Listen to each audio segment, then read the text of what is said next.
Bienvenida o bienvenido a esta exploración. Hoy nos metemos de lleno en un libro que, la verdad, sacude bastante las ideas comunes sobre la felicidad.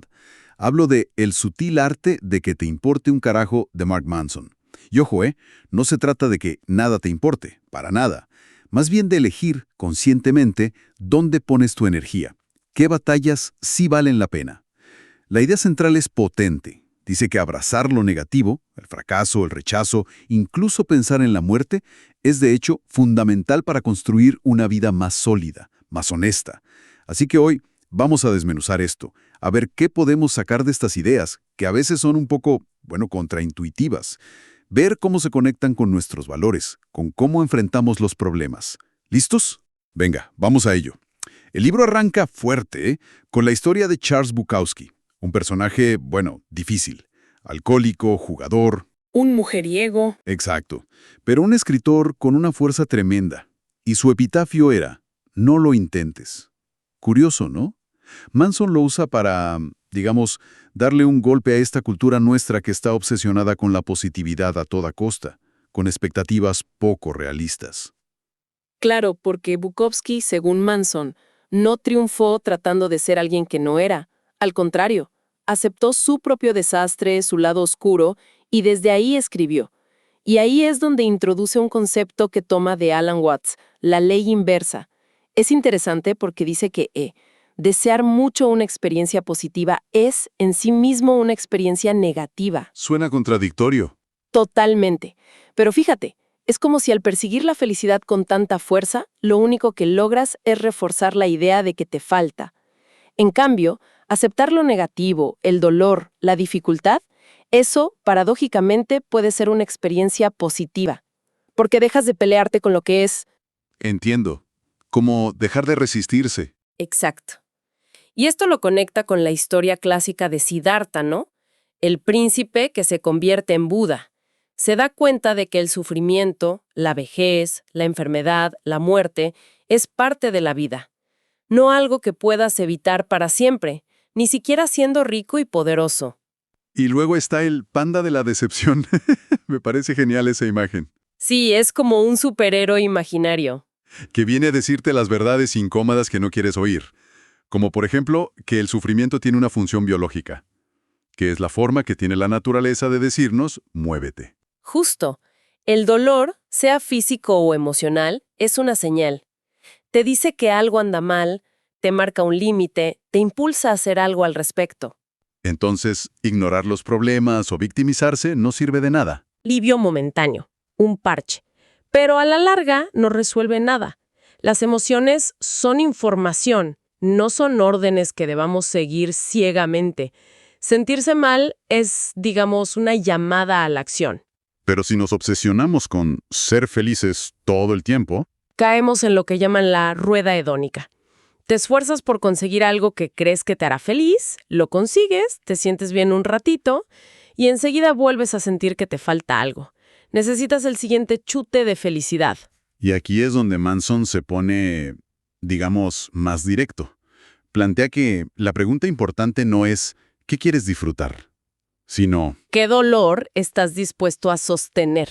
eso es. Uf, fuerte. Sí, porque su idea es que la felicidad real no es algo pasivo que te encuentras, sino algo que requiere lucha, esfuerzo. Él mismo cuenta su experiencia, ¿no? Quería ser estrella de rock. Claro, le encantaba la idea, la imagen, los aplausos.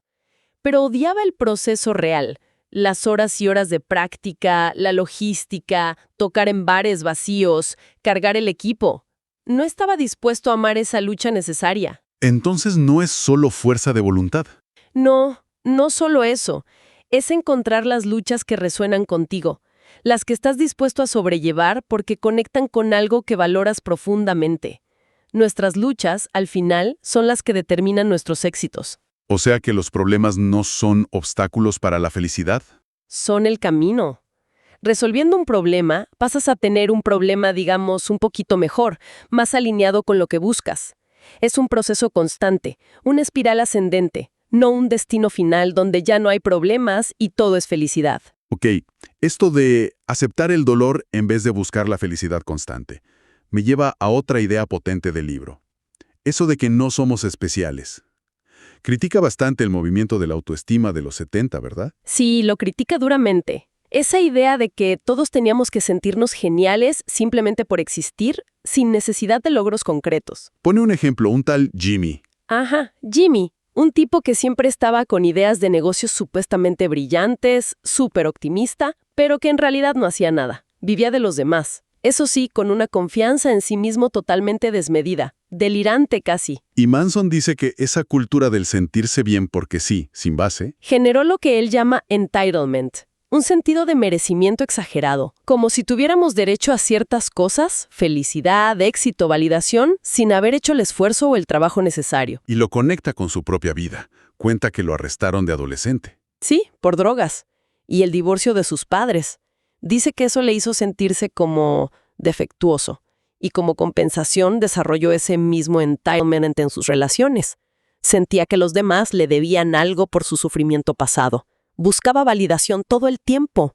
Es interesante cómo dice que sentirse superior y sentirse una víctima constante son... Dos caras de la misma moneda. Egocentrismo puro.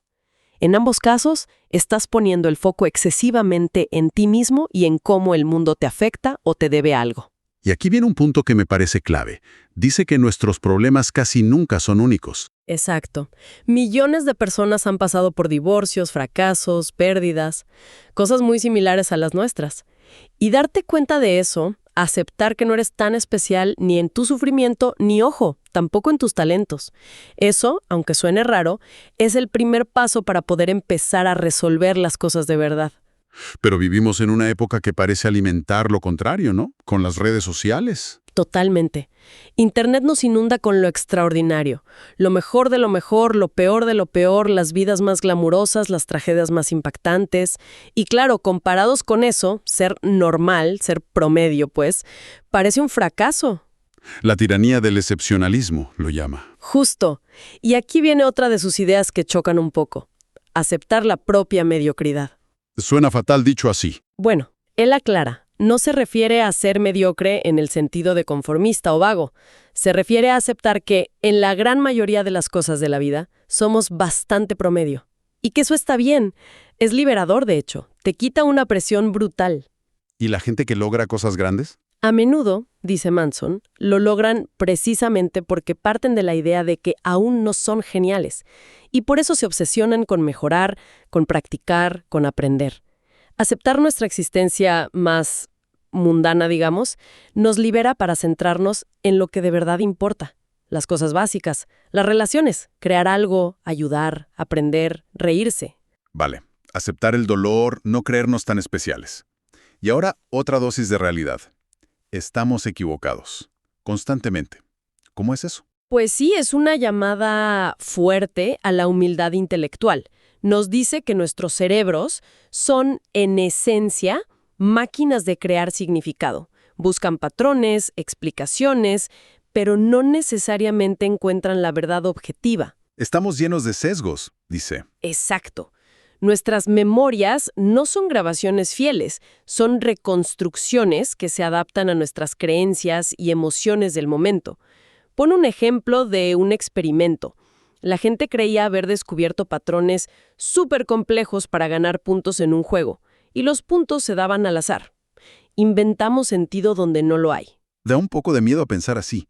Si estamos tan a menudo equivocados, ¿qué hacemos? Pues primero, ser conscientes de ello. Cuestionarnos más.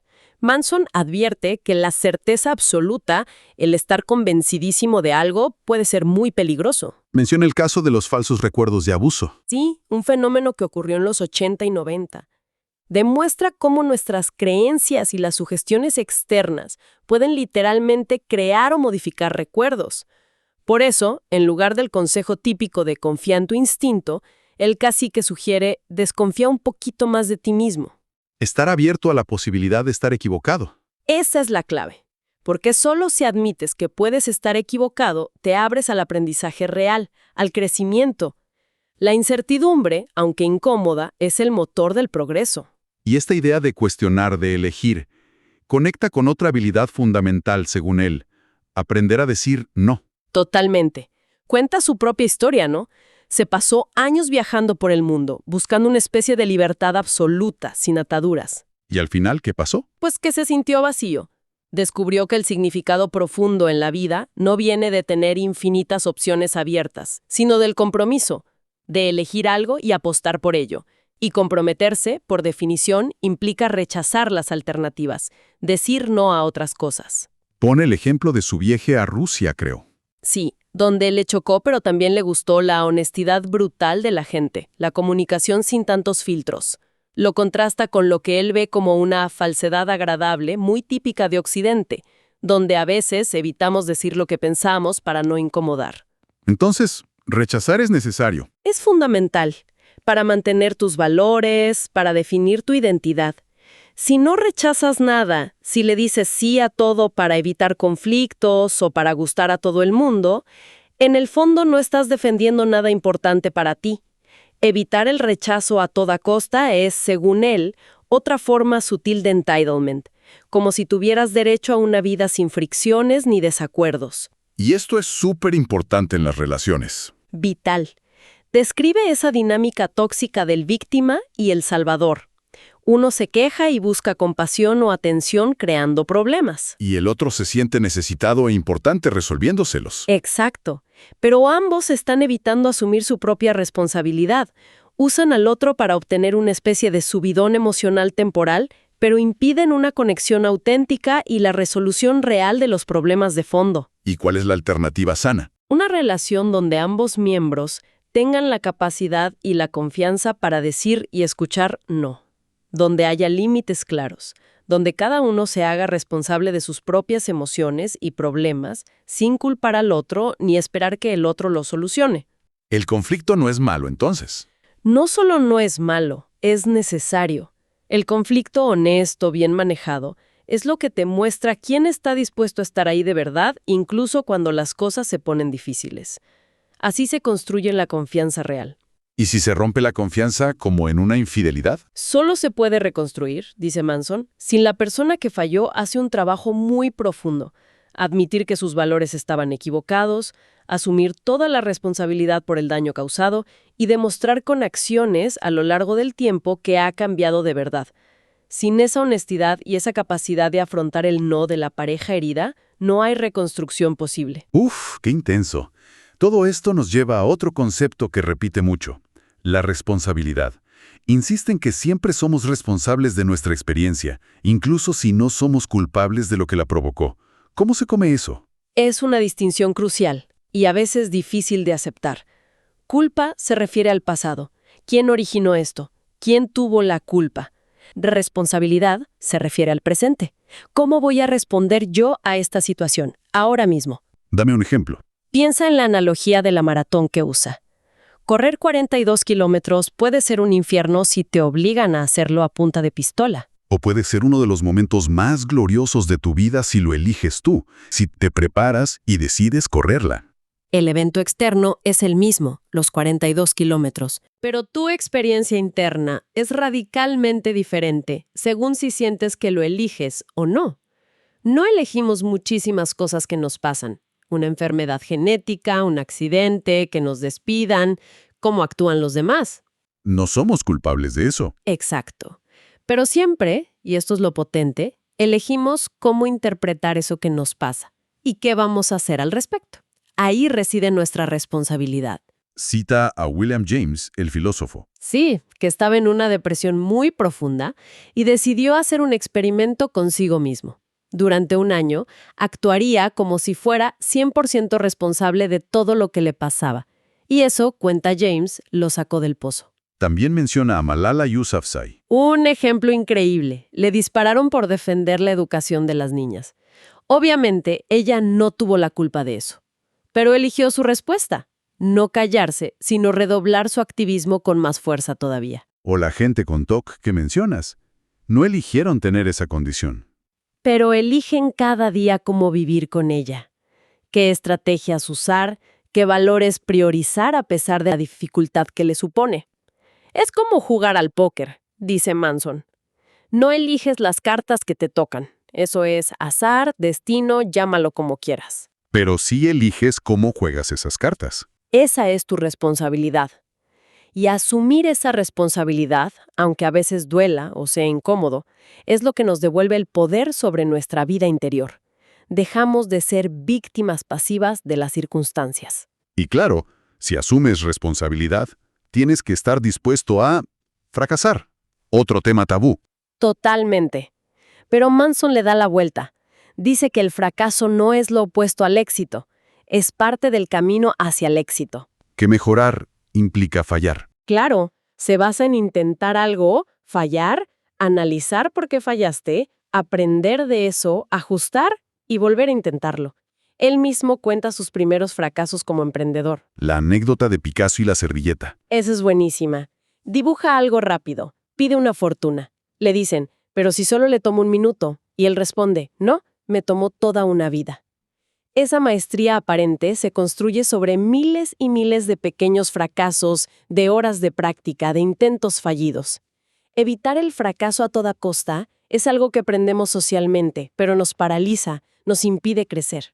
Y el dolor es parte inevitable de ese proceso. Sin duda, cita estudios, como los de Dabrowski, sobre supervivientes de la Segunda Guerra Mundial. Gente que pasó por traumas terribles y que años después sentía que esa experiencia, por dura que fuera, los había hecho mejores personas, más fuertes, más compasivas, más conscientes de lo que importa. El dolor te obliga a reevaluar. Exacto, un dolor muy intenso te rompe los esquemas, te obliga a preguntarte, ¿qué es lo realmente importante para mí? ¿Mis valores actuales me sirven? Y aquí introduce algo práctico, el principio de hacer algo. ¿Qué es eso? Que la acción no siempre viene después de la motivación. A menudo es al revés. La acción genera la motivación. Si estás atascado, si no sabes por dónde empezar, simplemente haz algo, lo que sea, por pequeño que parezca. Y esa pequeña acción te da información, una reacción. Exacto, que puedes usar como impulso para el siguiente paso. La inspiración muchas veces sigue a la acción, no la precede. Muévete y ya verás. Todo esto va convergiendo hacia el final, hacia el tema más incómodo de todos, la muerte. Uy. Cuenta una historia personal muy dura, ¿no? Sí, muy fuerte. La muerte de su amigo Josh en una fiesta por un accidente estúpido mientras hacía una tontería en un acantilado. Fue algo repentino, sin sentido. Y eso lo marcó muchísimo. Profundamente. Dice que confrontar la muerte de alguien cercano, tan joven, de forma tan abrupta, le hizo darse cuenta de la fragilidad y la finitud de la vida de una manera brutal. Y que esa conciencia, paradójicamente, le dio una especie de permiso para dejar de angustiarse por tonterías y empezar a vivir de acuerdo a valores más auténticos. Y aquí es donde conecta con las ideas de Ernest Becker. Exacto. Y su libro La negación de la muerte. La tesis de Becker es potente. Los seres humanos somos la única especie que es consciente de que va a morir. Y esa conciencia genera un terror existencial de fondo, un miedo a la aniquilación. ¿Y cómo lidiamos con ese terror? Según Becker, intentamos negarlo. Creamos lo que él llama proyectos de inmortalidad. Intentamos construir un yo conceptual, nuestra identidad, nuestro legado, nuestras creencias, nuestros logros, que sintamos que va a perdurar más allá de nuestra muerte física. Como tener hijos, buscar fama, crear una gran obra, ¿la religión? Todo eso. Son formas de buscar trascendencia, de sentir que no desaparecemos del todo. ¿Pero funcionan esos proyectos? ¿Son la solución? Becker, y Manson lo sigue, argumenta que esos proyectos son en realidad parte del problema. Son la fuente de mucha ansiedad, de mucho dogmatismo, de mucha neurosis. La verdadera liberación no vendría de negar la muerte construyendo monumentos a nuestro ego. Sino de aceptarla. Justo, aceptar nuestra finitud. Manson incluso describe una experiencia suya al borde de un acantilado en Sudáfrica, buscando activamente esa confrontación con la posibilidad de la muerte para ganar claridad, para sentir la vida con más intensidad. Entonces, ¿la conciencia de la muerte no debería paralizarnos? Al contrario, debería ser como nuestra brújula definitiva. Si sabemos que nuestro tiempo es limitado y que la muerte es lo único seguro, ¿a qué vamos a dedicar esta energía finita que tenemos? ¿Qué es lo verdaderamente importante? ¿Aceptar que somos mortales nos haría más humildes, quizás? Y más libres. Nos liberaría de esa presión de tener que ser especiales o inmortales. Nos permitiría elegir nuestros valores con más autenticidad, quizás enfocándonos menos en nosotros mismos y más en conectar, en contribuir, en experimentar. Bueno, haciendo un resumen de todo esto que hemos explorado de Manson, parece que la vida no va tanto de evitar el sufrimiento a toda costa, sino más bien de elegir por qué sufrimiento vale la pena pasar, qué problemas sí quieres tener. Exacto. Y que aceptar nuestra propia normalidad, nuestros errores constantes y sí, nuestra mortalidad no tiene por qué ser deprimente. De hecho, puede ser increíblemente liberador. Quita mucha presión. Y la idea de la responsabilidad total, ¿no? Aunque suene dura, asumir que siempre elegimos nuestra respuesta nos devuelve el control interno. Totalmente. Y no olvidar la importancia de saber decir no, tanto a cosas externas como a nuestras propias excusas o mecanismos de evitación, para poder decir un sí de verdad, con convicción, a lo que genuinamente nos importa. La verdad es que da para pensar, ¿eh? Bastante. Sí, te deja reflexionando y quizás como pensamiento final, volviendo a Becker, él nos animaba a mirar de cerca nuestros propios proyectos de inmortalidad. Eso que hacemos a veces sin darnos cuenta para sentir que vamos a dejar una huella, que algo de nosotros perdurará. ¿Qué estamos construyendo para sentirnos permanentes? Esa es la pregunta. Y esas construcciones, esos valores que perseguimos con tanta energía, nacen de una elección libre y auténtica, o son quizás una defensa muy elaborada contra ese miedo fundamental a la impermanencia, un miedo que a lo mejor todavía no nos hemos atrevido a mirar de frente.